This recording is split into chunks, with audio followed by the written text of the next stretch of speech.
माने साफ्रोमबो महिलाफोरा माने गावनि न' बां गारनानै माने खालि अरुनदय जिहेतु माने उन्दुनो ओंखारला बे सिस्टेम जालांबाय माने सिन्था धाराफोरा ना ओरैबायदि बुद्धियानो पुरा बारा जालांजोबखाबाय बेफोरबायदि सिगिनानैथ' मानसिखौ बेफोरबायदि नासबार खालामनानैथ' जों दा उन्नति जानो हायाखै साफ्रोमबो भटारा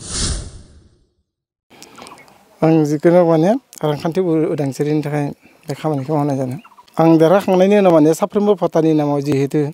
सरकारा GDP मिशननि नामाव जिहेतु फैसा बानायो माहिलि 16,870 टाका बे 16,870 टाका फैसाखौ माने 50% साफ्रोमबो भटारनो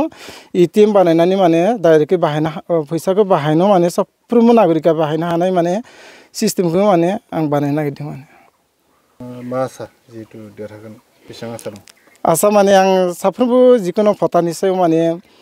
दा फोथायनाय दङ माने मानो होनब्ला दा जिहेतु कंग्रेस हक BJP हक मानो होनब्ला बिसोर बहुत मानसिखौ थगाय माने मानसिनि जिबनाव माने बहुत खाथि खालामबोबाय माने ओंखायनो माने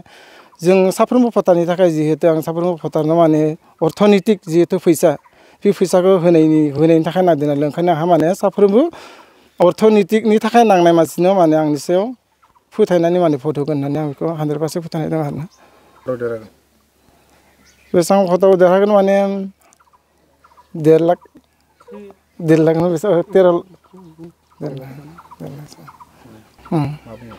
बेफोरलाय नंखायसो जोंथ' नुगासिनो दं दा जोंथ' बेयाव उन्दैनिफ्रायनो दिनै देरबोबाय नङा जानो किमान गिदिर बैसो जाबोबाय जों दिनै माने दा जोंहा लाजिनांथाव आं दा जोंनि सनितपुर डिस्ट्रिक्ट ना दिपानजुलि एरियायाव दा उन्दैनिफ्रायनो देरबाय दा जोंनि मोनसे दिपुता दैमा दङ माने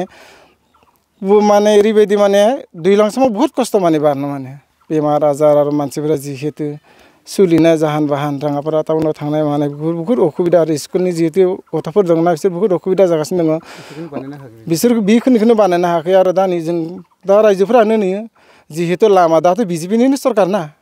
BJPनि सरकार थानानैबो खिन्थु बिसोरदे मानो लामाखौ बानायनानै होआखै पाब्लिकआ बे खोथाखौ बुजिनांगौ आरोना खिन्थु जितु बे खोथाखौ जितु पाब्लिकआ बुजिना होनब्ला माने गाव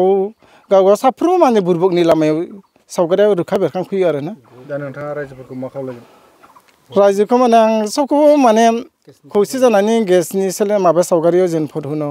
होयो जेन आं देरहायो जोंथ' आरो मा किसुमान ओरैबायदि जानो हागौ किसुमाना एसे थाखा फैसानि खेथ्रआव गाव किसुमान दायथ'खौ एरायनो हायियाव BJP होननानै माबागासिनो दङ सायाव देखायगासिनो दङ खिन्थु बिसोरनि अन्तर्भाबा खिन्थु जितु दुखु मोननानै जुदि आंनि गेस सिलिन्डाराव जुदि भट होयो बे भट होयोबा थांना थानायनि देरहानायनि आंहा लामा मोनसे दङ आरोना साफ्रोमबो भटारा थांना थानायनि जिहेतु नोंथाङा बे जाथावना मानो होनब्ला सासे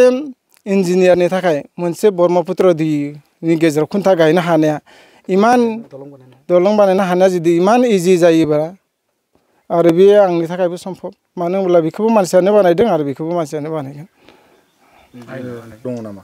दङ आयेनाव थानायखायनोथ' बेखौथ' 2011 गयल कमिटिया बेखौ माने रिपर्ट होनाय बे माने 137 संसदा बेखौ माने सिगनेसार होनाय दंखायो माने